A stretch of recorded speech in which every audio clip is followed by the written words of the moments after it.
നോമ്പ് വെറും ഒരു ആത്മീയ കാര്യം മാത്രമല്ല, അത് നമ്മുടെ ശരീരത്തിന് ഒരുപാട് തരത്തിലുള്ള മാറ്റങ്ങൾ ഉണ്ടാക്കുന്നുണ്ട്.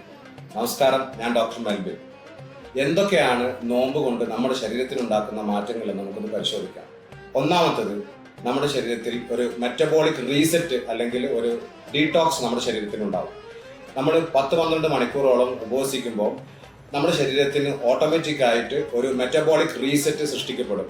അത് നമ്മുടെ ശരീരത്തിലെ ഇൻസുലിൻ്റെ അളവിനെ നിയന്ത്രിക്കാനും കൊളസ്ട്രോൾ പോലുള്ള സംഭവങ്ങളെ നശിപ്പിക്കാനും സാധ്യതയുണ്ട്. അല്ലെങ്കിൽ കൊളസ്ട്രോളിനെ ബേൺ ചെയ്ത് കളയും. അത് നമ്മുടെ ശരീരത്തിലെ കൊളസ്ട്രോളിൻ്റെ അളവിനെ നിയന്ത്രിക്കാനും ഷുഗറിനെ മെയിൻറ്റെയിൻ ചെയ്യാനും സാധിക്കും. രണ്ടാമത്തത്, വെയിറ്റ് ലോസും ബ്ലഡ് ഷുഗർ കൺട്രോളിങ്.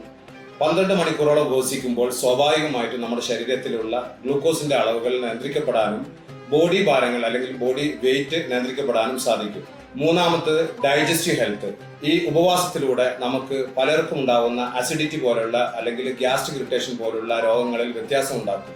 കാരണം ഈ 10-12 മണിക്കൂറോളം ഉപവസിക്കുമ്പോൾ തീർച്ചയായിട്ടും നമ്മുടെ ശരീരത്തിലെ ഡൈജസ്റ്റീവ് പ്രക്രിയകൾക്ക് ഒരു വിശ്രമം ലഭിക്കുന്നത് കൊണ്ട് അത്തരത്തിലുള്ള മാറ്റങ്ങൾ സ്വാഭാവികമായിട്ടുണ്ടാവും. ഇത് ഗ്യാസിനെയും അസിഡിറ്റിയെയും കൺട്രോൾ ചെയ്യാനും സാധിക്കുന്നതാണ്.